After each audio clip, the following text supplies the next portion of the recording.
Olá, pessoal, tudo bem? Eu sou o Edu Lins, um dos fundadores da Empower Business School, também um dos fundadores do Grupo Móvel, grupo que hoje controla o iFood, a Simpla, a Zup, e grupo que criou várias empresas de tecnologia de sucesso, como a Wave, a Play Kids, a Afterverse, que é dona do jogo PKXD, e outros negócios aí também. Essa é a primeira edição, o primeiro episódio do Pod Empower, tá? É o podcast que nós estamos começando agora.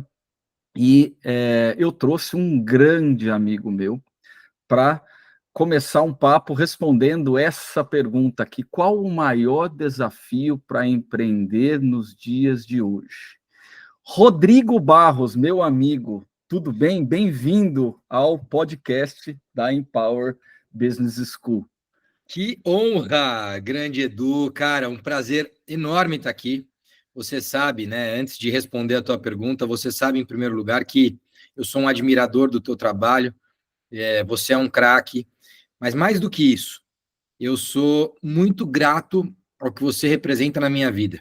Eu quero contar rapidinho que quando eu cheguei no Vale do Silício, em 2013, você foi uma das pessoas que me abriu as portas, né? Eu lembro muito bem na casa da Andréia e do Ed, onde a gente se conheceu, que era inclusive a Silicon House, e a gente se conheceu lá, e a partir daí você abriu a porta para mim, você confiou, né, em mim, confiou no meu trabalho, e pô, o Vale do Silício ficou pequeno muito rápido lá para a gente, e você, sem dúvida, é um cara que mora no meu coração. Então, a gratidão que eu tenho por você, que a minha família tem por você, a Mari, né, por você, pela Lid, pela sua família, é uma gratidão eterna. Então, quero deixar isso muito bem registrado aqui, porque eu nunca vou esquecer do como eu fui bem recebido por você. E você, Edu, é um cara que está fazendo esse projeto do Empower Business School e agora o podcast. Você está fazendo isso porque, de alguma forma, eu tenho a convicção que você sabe o quanto você vai impactar a vida das pessoas. Né? Financeiramente, você não precisa disso. Em termos de investimento de tempo, você poderia estar se dedicando a qualquer outra coisa, mas você tem isso dentro do teu coração. Você é um cara muito generoso, né? E que nunca esperou para ser generoso, inclusive, mas hoje você se doa ainda mais. Então, cara, honra estar aqui, honra. Obrigado mesmo, tá? Sobre empreender nos dias de hoje, primeira coisa, oi? Deixa eu só te agradecer, não, cara. Primeiro, obrigado pelo seu tempo, cara. O Rodrigo é CEO da Boali, é um triatleta, acabou de treinar 2,7 quilômetros de natação, ele vai fazer o 70,3 em Punta Cana, na República Dominicana, na semana que vem. Então, ele está com a agenda super ocupada, mas isso mostra como, quando você ajuda as pessoas genuinamente, o universo conspira a favor de você. Está aqui o Rodrigo também dedicando o tempo dele para nos ajudar no nosso projeto aqui, né? Isso aqui também vai ajudar a Carimu, né, que é a fundação, a Carimu Foundation, que a gente ajuda lá na África. Então, espero, no final, eu vou dar um recado sobre a Carimu. Mas, Rodrigo, obrigado também pela sua generosidade. Quando eu falei que eu ia começar a Empower, você falou assim: conta comigo para o que for preciso, aqui estou eu chamando você para me ajudar aqui. Vamos bater esse papo. E manda bala, qual que é o maior desafio para a galera que quer empreender? O nosso público, Rodrigo, são empreendedores que estão, de certa forma, começando as suas empresas. Eles não estão na primeira fase de criar o produto, eles já criaram o produto, já tem o que a gente chama de product market fit, ou seja, o produto já está vendendo, começou a tracionar. Então, nossos empreendedores, eles faturam de 1 milhão a 20 milhões ano, tá? Só para você entender a persona, o público que a Empower atinge. E tem o sonho de crescer, né? A nossa proposta é criar 10 vezes mais valor para as empresas deles, né? Ao longo de 3, 4 anos, aplicando uma série de coisas que nós aprendemos na minha vida de empreendedor, o Calex também e a Marcela, meus sócios, né? Então, esse é o público, tá? Legal. Responde para essa turma, qual o maior desafio de empreender nos dias de hoje, na sua opinião? E vai contando um pouco da sua história aí para a turma conhecer você melhor. Você sabe que, enquanto você estava aqui contextualizando, Edu, uma das coisas que eu pensei foi nesse anel que eu estou usando, né? Esse anel que eu estou usando chama Oral Ring, né? E eu uso esse anel para aferir o meu sono. E eu, há 3, 4 anos atrás, você está na pulseira aí no relógio. Eu também estou no relógio fazendo a mesma coisa. É bom você tocar nesse assunto. Exato. Mas por que eu toquei, né? Porque é uma coisa que, inclusive no Vale do Silício, ficou muito claro para mim há 10 anos, que é qual é o problema que você está resolvendo, né? E aí, o Oura Ring, para mim, ele resolveu um problema importante, que é o relógio também afere meu sono, mas eu não conseguia dormir com o relógio. Eu não conseguia. Eu batia o relógio na Mariane, o relógio acordava, estava machucando, incomodava. Cara, uma série de coisas. O anel, não. Eu já durmo com a aliança, estou dormindo com o anel, super tranquilo. E a acuracidade desse anel é maior do que a do relógio. Né? Então, se você olhar aqui, ó, ele tem 3 sensores. Ó. Ele tem 3 sensores. Né? Então, dificilmente esse anel vai mexer muito menos do que o relógio vai mexer à noite. Né? Então, a acuracidade dele é maior. E isso me ajuda a regular o meu sono, me ajuda a ter mais disposição, me ajuda a ter mais energia. E se a gente está falando aqui de empreendedorismo, a gente está falando de performance, né? E performance tem tudo a ver com sono. Você dormiu melhor, tem mais performance. Por que eu estou falando sobre isso? Porque esse anel entendeu a necessidade que as pessoas tinham de cuidar mais da saúde por meio do sono de uma forma mais funcional. E é isso que esse anel está resolvendo. Quando a gente vai para Elon Musk, ele fala que quanto mais, né, pancada você conseguir tomar e resistir a essas pancadas, com o tempo você vai ficar bom naquele negócio, né? A gente sabe, Edu, você e eu, o quanto a gente já errou e vai errar. A gente sabe o quanto a gente já errou e vai errar. E para acertar, a gente erra mais do que acerta, né? Até que a gente acerta. Ponto, e eu acho que hoje tem esse benefício, você precisa errar em ambientes controlados. Porque quando você erra fora de um ambiente controlado, a dor do retorno desse erro é muito maior. O impacto negativo que esse erro tem na sua vida é muito maior. Então, eu acho que a primeira coisa que aí entra o desafio, que é errar, vamos dizer, com menos dor, você pode fazer isso hoje porque você tem como controlar melhor os ambientes. Vou te dar um exemplo nosso, claro, de Boali. Hoje, exatamente hoje, no dia da nossa gravação, 16 de abril, na verdade, 11 dias antes do meu aniversário, eu faço 43 anos, dia 27. E aí, hoje, a gente tem 6 Boalis testando produto. 6. Testando produtos novos. Quantas lojas tem no total? 72 abertas. 72 lojas, você tem 6 testando produto novo. 6 testando produto novo. Só que, dessas 6, 4 com produtos diferentes. Então, são 4 testes diferentes ali. São 4 testes diferentes rolando, que se der certo em uma loja, ele vai para 3, se dá certo em 3, ele vai para 8, e depois ele vai para a rede. Né? Então, isso é fazer teste em ambiente controlado. Eu já cheguei nesse nível da conversa justamente pelo contexto que você me deu, de empresas que faturam entre 1 milhão e 20 milhões. Né? O que é importante, uma vez que você fez o teste nesse ambiente controlado? Qual é o processo que você tem para multiplicar esse teste? Certo. Ou seja, a gente tem uma cadeia de supply chain, de fornecimento, já organizada, tanto em termos de homologação de fornecedor, quanto em termos logísticos, que é um desafio para o nosso caso de produto físico. Se o produto digital, obviamente, é mais fácil ainda. Mas se ele é físico, é muito mais difícil. Então, o que eu vejo também é isso. A pessoa vai e ela desenvolve um produto incrível, só que ela não consegue distribuir, Edu. Se você desenvolve um produto incrível e não consegue distribuir, não adianta o produto ser incrível. Você precisa conseguir distribuir. Existem várias outras redes de alimentação que conseguem ter produtos incríveis em uma loja, mas que não conseguem escalar esse produto para 80 operações. Tá certo? Então, eu acho que esse é um desafio, que é como é que eu estou olhando e me preparando para poder ganhar escala, para poder aumentar a distribuição do meu produto. Né? Porque às vezes eu consigo fazer muito bem aquilo que eu faço num ambiente menor, mas eu não estou conseguindo escalar aquele muito bem, né? Esse é um ponto. O segundo grande ponto que eu vejo, e aí eu acho que vale um parênteses para você pegar essa frase. Eu acredito que a gente vive a melhor era da história do mundo para empreender. Nunca foi. Essa frase é importante aqui, então, hein? Nunca foi Explica melhor. possível, nunca foi tão possível empreender em tantas áreas diferentes. Nunca foi tão possível empreender em tantas áreas diferentes. Número um, pela informação.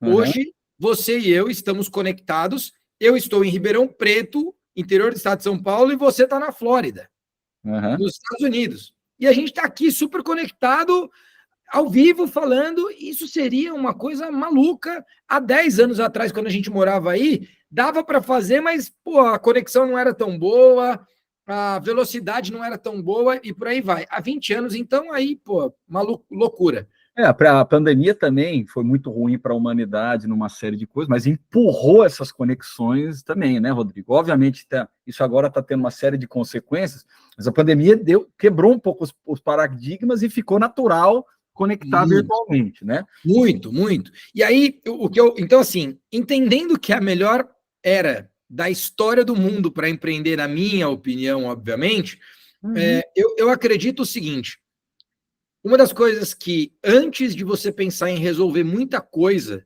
você precisa entender o que você está resolvendo. E aí e isso, na verdade, é um legado que eu trago do Vale do Silício, por exemplo, né? Hoje, a Boali, a gente tem uma proposta de comida saudável, rápida e saborosa. É isso. É isso. Não vai ser a mais saudável do mundo. Eventualmente, não vai ser a mais rápida do mundo. Eventualmente, não vai ser a mais saborosa do mundo. Mas, quando você quiser saudável, rápido e saborosa, a gente vai te entregar. Os três juntos, vocês vão ser os melhores do mundo. Saudável, rápida e saborosa. É isso. E com preço acessível. Vai ser a mais barata? Talvez não. Mas a gente não vai ser a mais cara nunca. Por quê? Porque a gente quer democratizar esse acesso à alimentação saudável. É acessível. Se for muito caro, não é tão acessível, né? Exatamente. Muito acessível, não é a proposta, não é o propósito de vocês. Então, eventualmente, um dos maiores desafios hoje que eu vejo é a galera conseguir verticalizar a entrega. Conseguir verticalizar a solução. Por quê? Porque você começa a enxergar o mercado e vê muita oportunidade. E aí você quer atender o mercado de todas as formas. Cara, na maioria das vezes, o que vai te limitar ou limitar o seu crescimento é querer resolver muita coisa. Então, começar nichado, foque em resolver um problema do seu cliente, resolver muito bem aquele problema que você está se propondo, e aí outras oportunidades ao longo do tempo vão aparecer para você expandir. Exatamente. É o mercado número 2. Esse é um grande ponto. E aí tem uma outra coisa que eu tenho desenvolvido muito, e acho que você tem acompanhado, que é a questão da liderança. Né? Eu lembro muito bem, Edu, que na época do meu avô, o meu avô ele tinha que protagonizar na enxada, não tinha como. Né? Meu avô ele ficava lá na enxada. Da enxada, ele foi ser cobrador, de cobrador ele virou dono de um bar, porque ele trabalhou no bar, depois virou dono do bar. E o meu avô ficava ali no bar, servindo o cliente o dia inteiro, abria o bar 4 da manhã, fechava o bar meia-noite, e era todo dia aquela pauleira. Ele era o centro das atenções, ele fazia tudo. Ele fazia tudo, ele era o centro das atenções. Mil e uma utilidades ali. 1001 utilidades, e a galera tinha um medo do meu avô danado, rapaz. E esse medo que eles tinham do meu avô era quase que um ícone do empreendedor que meu avô era. Da liderança dele. Da liderança dele. Chicotão e a turma com medo. Bravão, pum, é assim que faz. E... Tem muita gente que lidera assim até hoje, viu, Rodrigo? Esse é o ponto que eu quero chegar. Barriga no balcão, tal, não sei o quê. Depois veio o meu pai, com, na verdade, uma outra pegada, eu diria, talvez menos empreendedor do que o meu avô, mas o que eu quero falar é sobre gerações, né? A outra geração, ela traz esse medo que ela herda lá atrás, que vem depois quase que depois de um feudalismo, né? Que ela herda aquela força empreendedora de, pô, também liderar pelo medo. E aí vem uma outra coisa. Além da liderança pelo medo, que ela ameniza um pouco, mas ela não acaba, ela ameniza, mas entra um outro negócio em jogo, que é a competição entre liderados. E aí o líder, ele não cria colaboração entre liderados, ele cria competição entre liderados. É quase que assim, se o Edu e o Rodrigo trabalham juntos, eu faço os dois competirem entre si para que eu, empresa, tenha resultado. E aí eu acho que entra nessa geração que eu me encaixo, ou pelo menos me coloco aqui, e eu vivi essa transição, porque em algum momento, há 20 anos, quando eu comecei a empreender, eu também criei competição no time. Eu também fui o líder que impus mais e fui mais agressivo.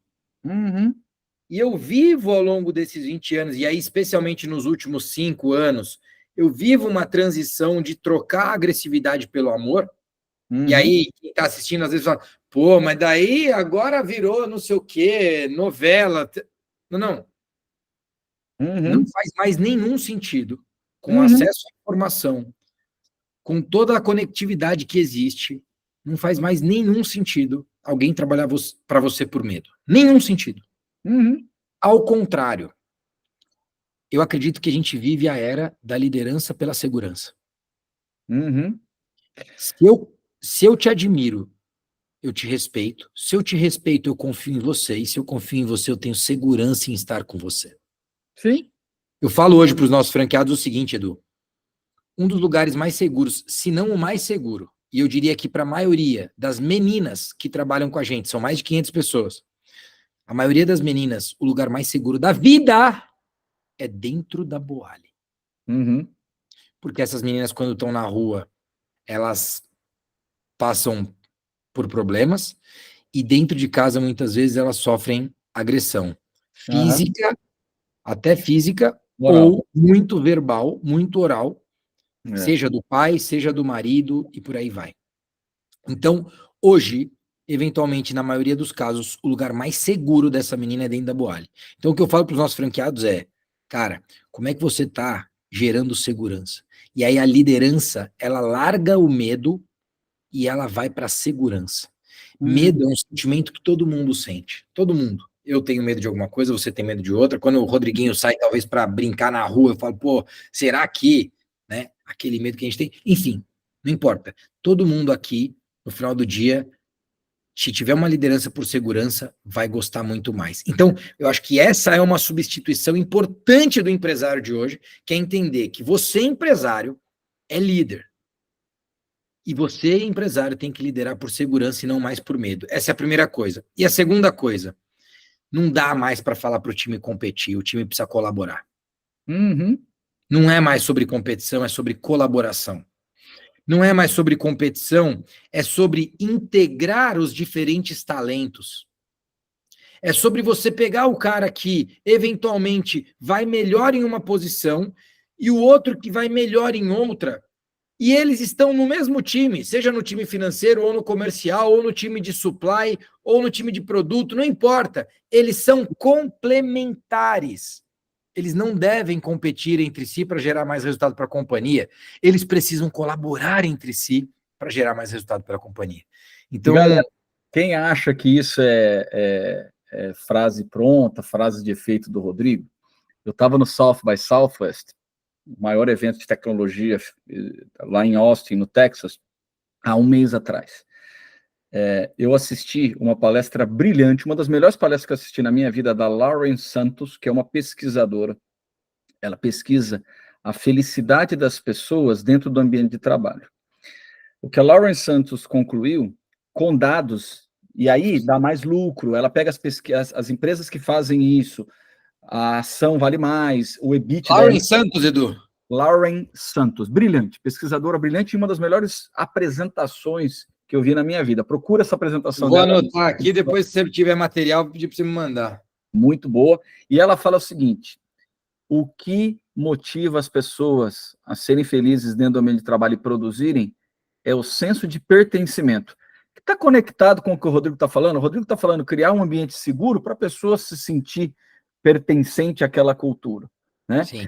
E, Rodrigo, é impressionante que se você não tiver um trabalho no topo da empresa para moldar uma cultura organizacional que desenvolve esses conceitos que nós estamos falando aqui, todos que você está falando, quem é o líder ideal, qual é o estereótipo do líder ideal, qual é o comportamento desse líder, isso vem do topo, isso vem da composição da empresa, do propósito da empresa.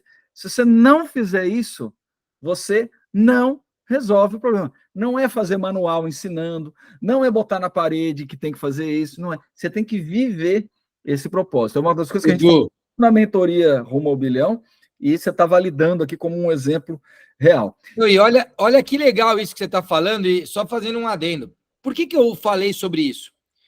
Porque eu ouço muito dos empreendedores hoje o seguinte: nossa, está muito difícil contratar, essa geração não quer saber de nada. É sério? Será que você conseguiu Sério casar? que você vai pôr a culpa na geração? Da sua incapacidade de liderança?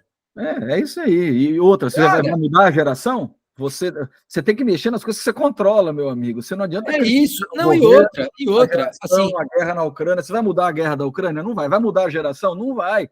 Você vai parar com o Facebook, com o TikTok, com o YouTube? Não vai.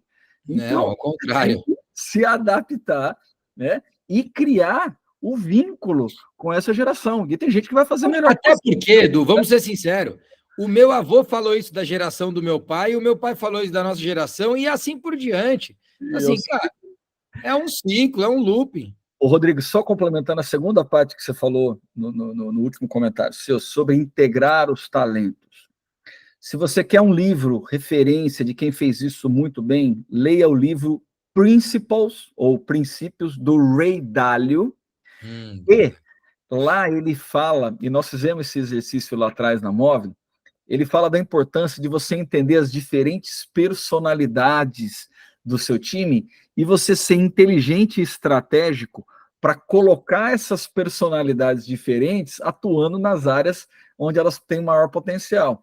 Então, eu lembro que na Móvel nós fizemos, fica uma dica aqui, nós fizemos todos os líderes, todos os gerentes, diretores e C-level, fizeram o teste MBTI para identificar qual a personalidade de cada um. E todo mundo teve que estudar, se não me engano, são 11 tipos diferentes de personalidade, ou 12 tipos diferentes de personalidade. Todo líder começou a ter que estudar todas as personalidades diferentes, as características de cada um. E aquilo para mim foi mágico, porque eu nunca tinha estudado isso. Eu falava assim, a cabeça do outro pensa completamente diferente, numa frequência diferente da minha. E não é que a outra pessoa está certa ou está errada, ela só é diferente. E eu, como líder, tenho que pegar o cara mais criativo, ele vai fazer mais protótipo, ele vai fazer mais experimento. O cara detalhista, perfeccionista, ele vai para a minha vaca leiteira, ele vai para o processo que eu preciso aperfeiçoar, ele vai para o negócio que tem que aumentar a margem ali.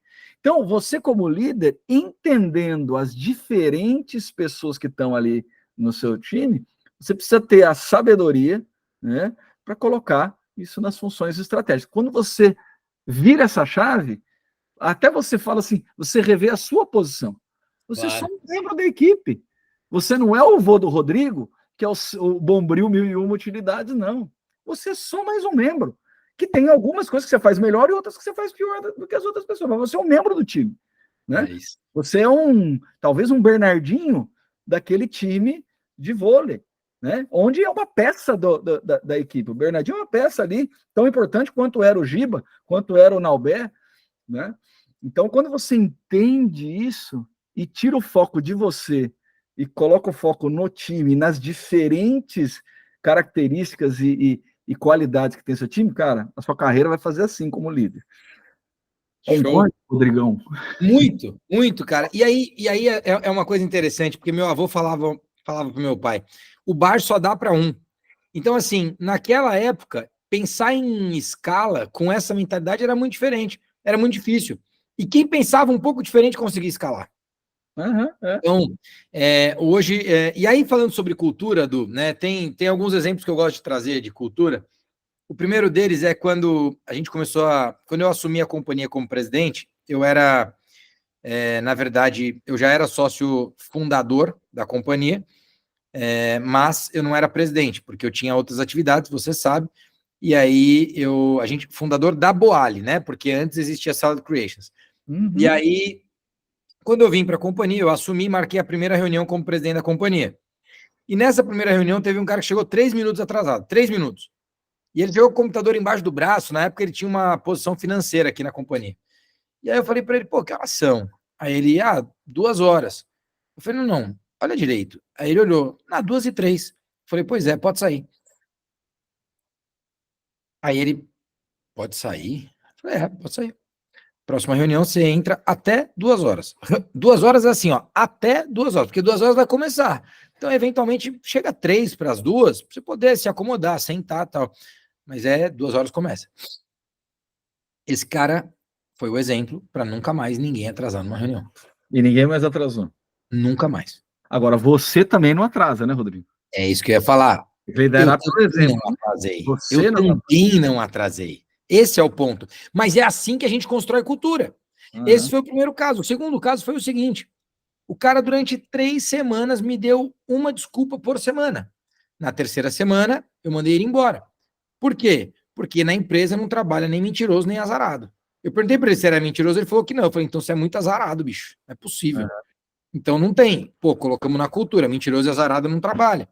O outro caso, o time é mais importante que o indivíduo.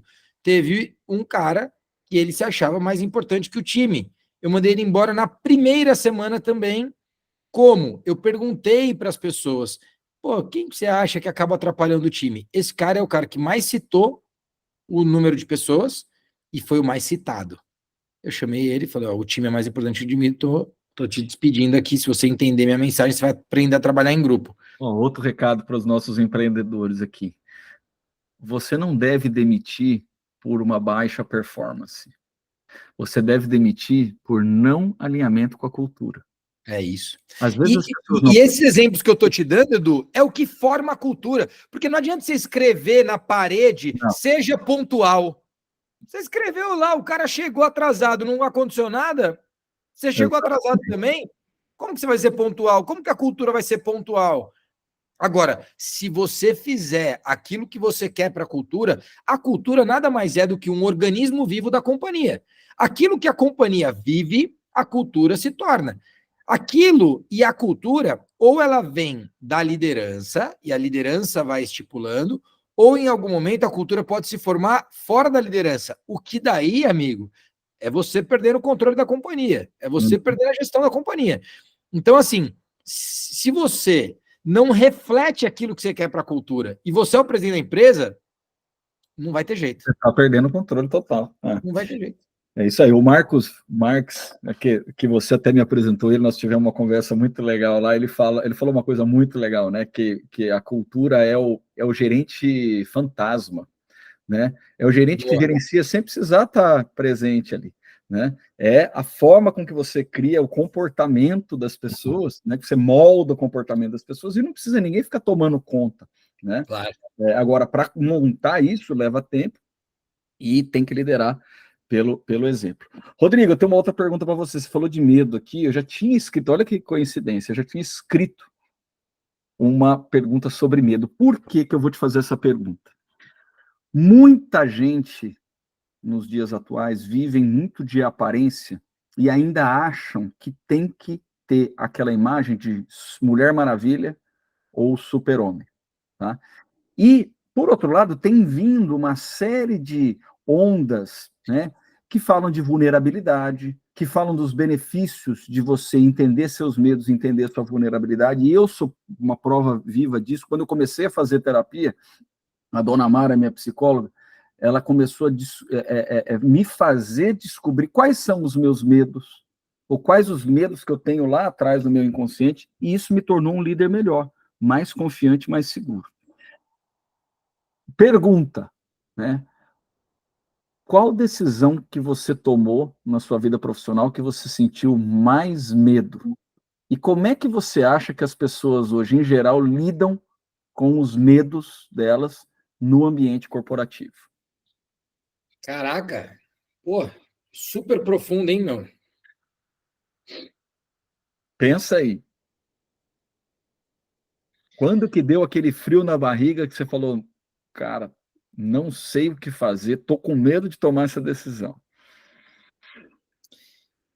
Cara, eu tive algumas decisões que elas foram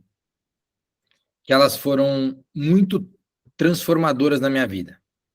A primeira delas é quando eu tomo a decisão de deixar de jogar futebol sem saber o que eu ia fazer da vida. Mas eu sabia de uma coisa: qualquer coisa que eu fosse fazer, eu não ia ser medíocre, eu não ia ser médio, eu ia ser de fato extraordinário. Então essa decisão foi importante porque eu não decidi parar de jogar futebol, eu decidi não ser medíocre em qualquer coisa. Eu nem sabia o que eu ia fazer. E se você vai jogar bola, vocês aqui vão jogar bola com o Rodrigo, ele vai ser o camisa 10, ele vai fazer 20 gols lá e você vai ver que ele joga pra caramba. Mas, no ambiente onde ele estava, de futebol profissional, o Rodrigo foi jogador profissional de futebol. Ele não era o topo da cadeia, né, Rodrigo? Você sabe que eu falei isso na entrevista, acho que por Marcos Paulo, e aí um ex-treinador meu assistiu e falou, cara, você é maluco? Você batia escanteio de um lado com a direita, do outro com a esquerda, chutava muito, tinha um passe maravilhoso, era 10 e faixa, você vai falar o que você está falando lá que não jogava nada, você é louco. Enfim, contextualizei para ele depois, mas essa foi a primeira decisão. A segunda decisão, Edu, foi quando eu assumi o programa da TV Gazeta, que eu era repórter do programa e recebi o convite para ser apresentador do programa. Que E ali, levou você a entrevistar o Pelé, foi nessa fase que você entrevistou o Pelé? eu entrevistei o Pelé até um pouco depois, assim, eu acho que o Pelé deve ter vindo ali em 2009, 2008, 2009, essa decisão foi 2006, 2007. Legal. E aí, essa foi uma decisão difícil, porque na minha posição de repórter, vamos dizer assim, era uma posição de segurança, né? Na posição de apresentador, era uma posição de insegurança, né? Aumentava muito a minha responsabilidade, eu era muito jovem, eu estou falando assim, de 25 anos de idade. E naquela época, Edu, você sabe, não existia internet, não existia rede social, era televisão, tudo era televisão, né? Então, aquele momento foi um momento bastante importante. Junto com esse momento, meio que na sequência, veio o Fórum Empresarial Regional, que eu só fazia em Guarulhos, e eu decidi levar para mais 9 cidades. E a gente passou a fazer em todo o interior do estado de São Paulo, Ribeirão Preto, São José do Rio Preto, São José dos Campos, Bauru, Marília, Campinas, Jundiaí, Santos e por aí vai. E aí você imagina eu lá com 26, 27 anos, rodando o estado de São Paulo inteiro, fazendo 10 eventos no primeiro semestre, 10 eventos no segundo semestre, eram 20 eventos no ano, um evento grande, a gente contratava grandes palestrantes, galera da Globo, Cristiana Lobo palestrou pra gente, Sardenberg palestrou pra gente, Marcos Vinícius, que na época era superintendente do COB, palestrou, enfim. Cara, foi uma porrada. E aí, é uma coisa interessante. Essa decisão, essas duas decisões somadas, foi o que, de fato, me fizeram sair de um empreendedor quase que ali, um cara meio que empreendedor, para de fato, um empresário, né? Para viver uma vida de empresário. E quando eu fiz isso, 3 anos depois eu vendi esse negócio de eventos, e foi aí que eu comprei a faculdade. Então, uma decisão difícil que depois me fez ali subir e mudar de nível de empresário. Mas, Rodrigo, tem um padrão em tudo que você falou. Você sentiu medo, mas você se colocou numa zona de desconforto. Muito, muito. E muitas pessoas, muitos empreendedores ou líderes de empresas se sentem muito bem confortáveis, né? Fazendo o status quo, aceitando o status quo, e tem uma dificuldade muito grande para se colocar numa zona de desconforto. Concorda? Edu, então eu vou te falar então a decisão que eu estou tomando agora. A gente acabou de tomar. Na verdade, em 2021 eu tive essa ideia de ser a maior rede de comida saudável do mundo. Em dezembro de 21. Aí, em 22, a gente começou a trabalhar, desenvolvendo fornecedor nos Estados Unidos. 23, a gente aqueceu, assinou algumas coisas e tal. E agora, em 24, de fato, a gente está internacionalizando.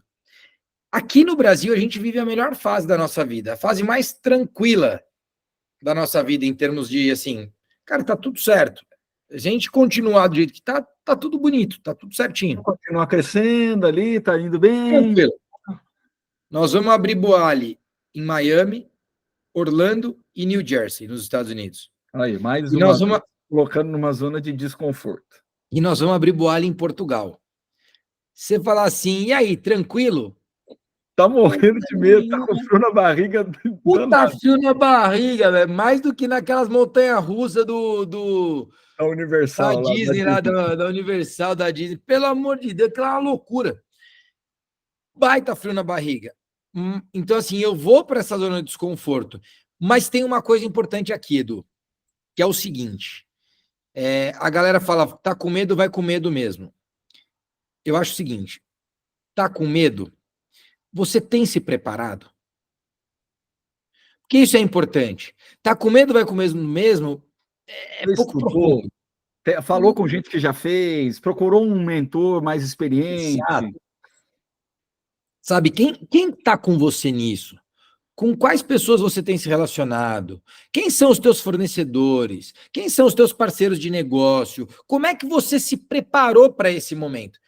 Cara, na prática, desde que a gente fundou a companhia, a gente vem se preparando, mas foi dezembro de 2021. Eu estou te falando de um plano que faz no mínimo 2 anos e meio que a gente está executando. Então, Muito assim, a gente bom. vem se preparando para dar esse passo. Então, tá com medo? A pergunta é: você se preparou? E olha só a diferença da pergunta. Não é você estar preparado. Você sempre não vai estar 100% preparado. Nunca vai estar 100% preparado. Mas Uhum. você se preparou? É diferente. Você percebe a diferença da pergunta? Claro. Você se preparar é aquilo que você faz todos os dias ao longo da jornada. É o processo de preparo. Uhum. Estar preparado seria seria uma coisa final. E não é final. Por quê? Porque hoje eu estou me preparando nesse papo com você. Amanhã eu vou me preparar mais. E depois de amanhã é igual. E por aí vai. É Então, eu isso aí. acho que isso muda muito. E todo mundo sente medo, pessoal. Eu vou contar uma história, o Rodrigo vai se identificar aqui também, né? Rodrigo, como atleta amador hoje, eu corri uma maratona no ano passado, consegui completar a maratona de Chicago. E eu morria de medo de não completar, e eu morria de medo a cada treino, porque você sai de correr 10 quilômetros, daí a próxima semana você tem que correr 15. Depois você sai do 15, você tem que fazer 21. E aí você fala assim, ai, não vou dar conta. E aí a sua mente vai te sabotando. E aí você vai fazendo a preparação física na academia, vai fazendo seus treinos, e aí você vai descobrindo, você vai aprendendo o que você pode. E a sua cabeça te sabotava, né? Hoje, quando eu estou fazendo um treino, eu estou correndo, eu falo assim, meu Deus do céu. A minha cabeça pensa assim, eu não sei como é que você correu 42. Não, eu sei como é que eu corri 42. Eu corri 42 evoluindo passo a passo, né? Vencendo o medo de estar aumentando a quilometragem, né? A cada semana e, obviamente, com o meu preparador físico, com a treinadora que montava minhas planilhas, com os amigos que me davam dicas importantes de alimentação, de sono, super importante a questão do sono, né? Então, Aliás, a gente chegou a fazer 10K lá em Campinas junto. aquele dia, Rodrigo, eu lembro que eu estava com medo de fazer o 10K, porque eu estava fazendo só 6K, que eu estava numa fase de manutenção. Eu ia para a África na semana É seguinte. verdade. Eu ia para a África na missão humanitária. E aí o Rodrigo falou: não, vamos fazer 10K. E aí nós fomos conversando, eu nem vi os 10K acontecendo. Era a cabeça que estava boicotando que não era a hora de fazer 10K. Meu Deus. Né? Então, na carreira empreendedora e na carreira de liderança dentro de grandes empresas, tente se desvencilhar dos seus medos e dê o melhor de si para se preparar para os próximos desafios. Né? Busque mentores, busque pessoas que podem te aconselhar a dar os próximos passos. Rodrigo, estamos chegando no final do nosso papo aqui. Eu Boa. queria voltar e É dar um rápido, recado hein? final aqui, mas eu queria deixar uma última palavra para você aqui, para o nosso público aqui de empreendedores e líderes de grandes empresas. Cara, é assim, Edu. Eu, eu acho. Eu quero falar uma parada que talvez vale uma reflexão antes do julgamento, tá? Que é o seguinte: você e eu, a gente teve um privilégio muito grande. A verdade é essa. Por quê? Porque, de alguma forma, nós tivemos mais oportunidades do que a maioria das pessoas no mundo. No mundo, né? A gente talvez hoje faça parte de 0,1% do mundo, né? Só que a gente já nasceu fazendo parte de 1%.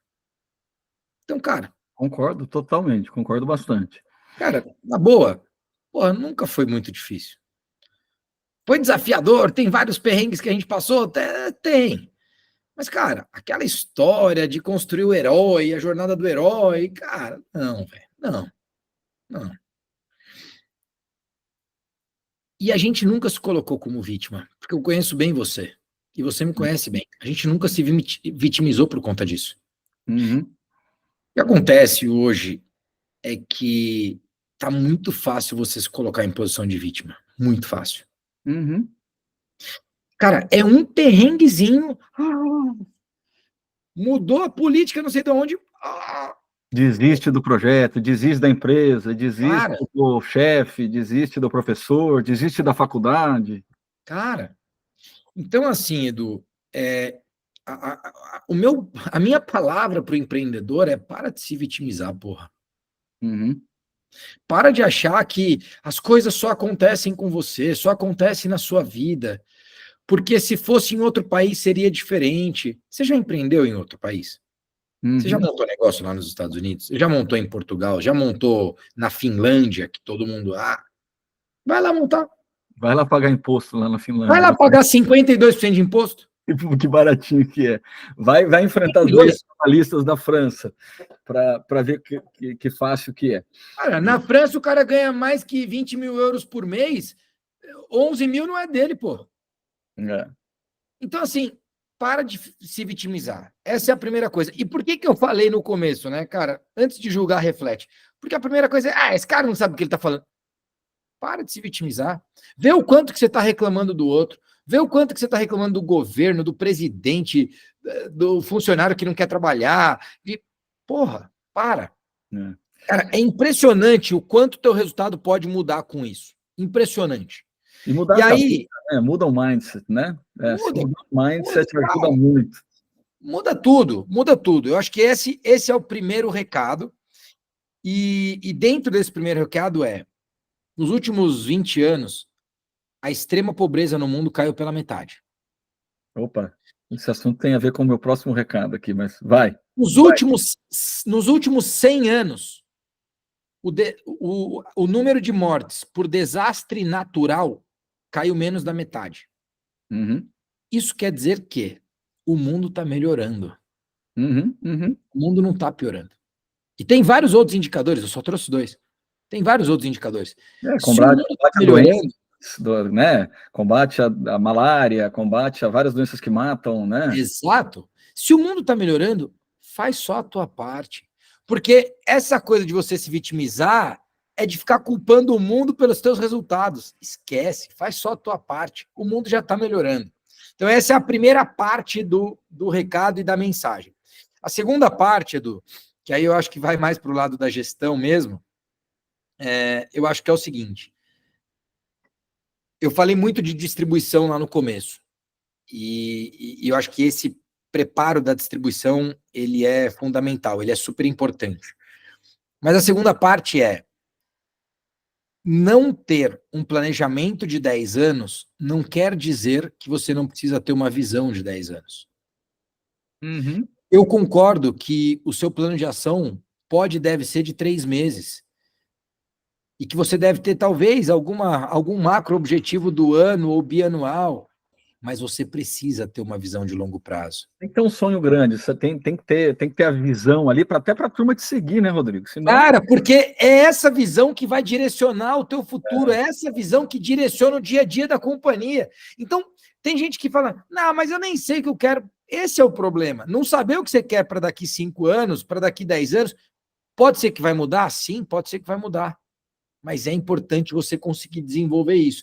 E eu estou vendo muito empreendedor, muito empresário que está ali fazendo acontecer, preocupado com o crescimento no curto prazo, mas tem zero desenvolvido essa visão de médio e longo prazo. E eu acho que isso que você está fazendo na Empower Business School vai ajudar muita gente a fortalecer essa visão de longo prazo. E isso vai impactar de diversas outras formas. Um exemplo para eu dar aqui, a Boali, patrocina Ironman, patrocina Rally dos Sertões, estamos patrocinando agora a Maratona Fila, fomos patrocinadores do Comitê Olímpico do Brasil e do Time Brasil.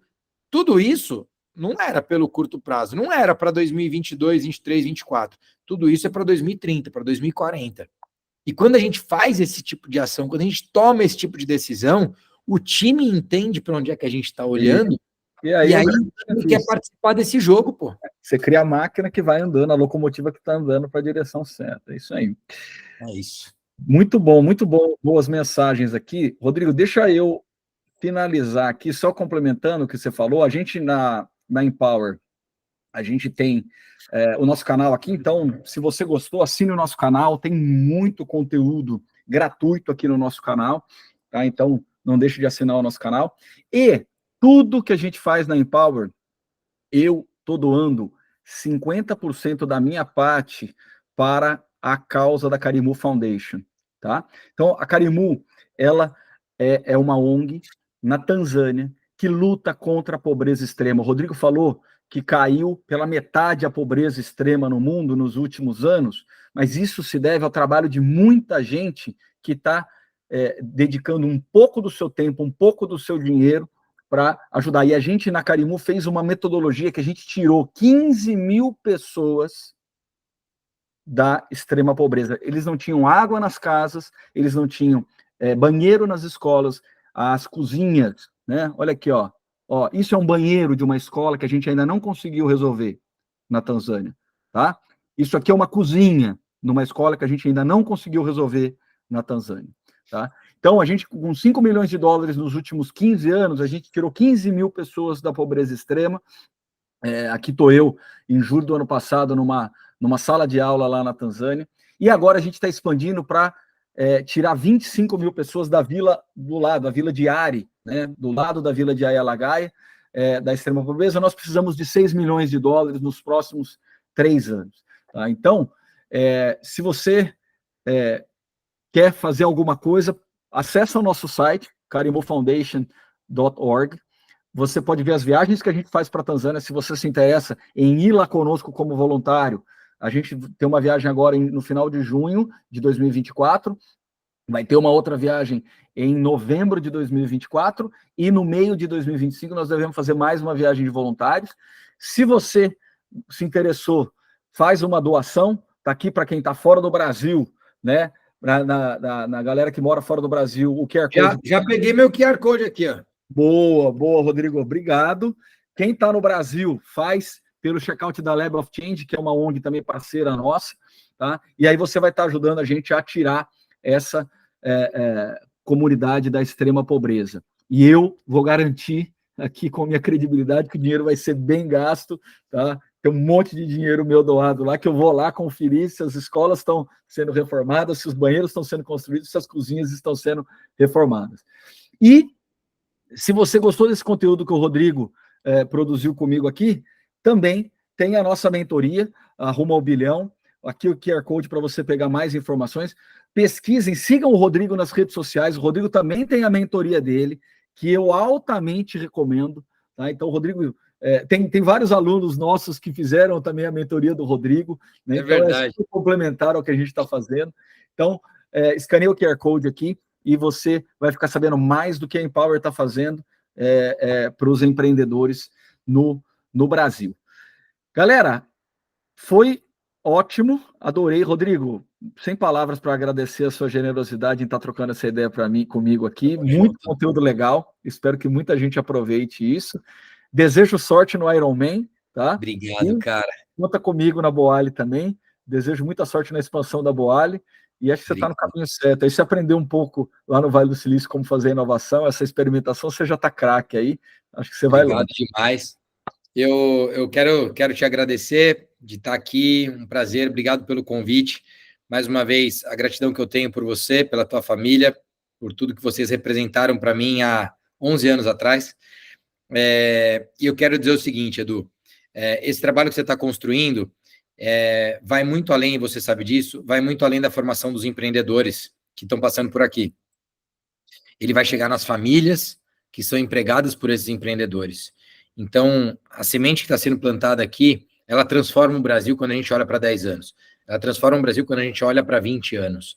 Eu não tenho dúvida que lá em 2040 vai ter um legado gigante acontecendo por conta da Empower Business School e, obviamente, é um prazer estar aqui e colaborar com esse impacto, com esse legado, tá bom? Beijo para Maravilha. você, para tua família e para todo o time da Empower. Mande notícias, te acompanho lá no Instagram. Boa sorte aí. Um Obrigado, abraço, irmão. cara. Beijão, Valeu. cara. Tchau, Valeu. tchau.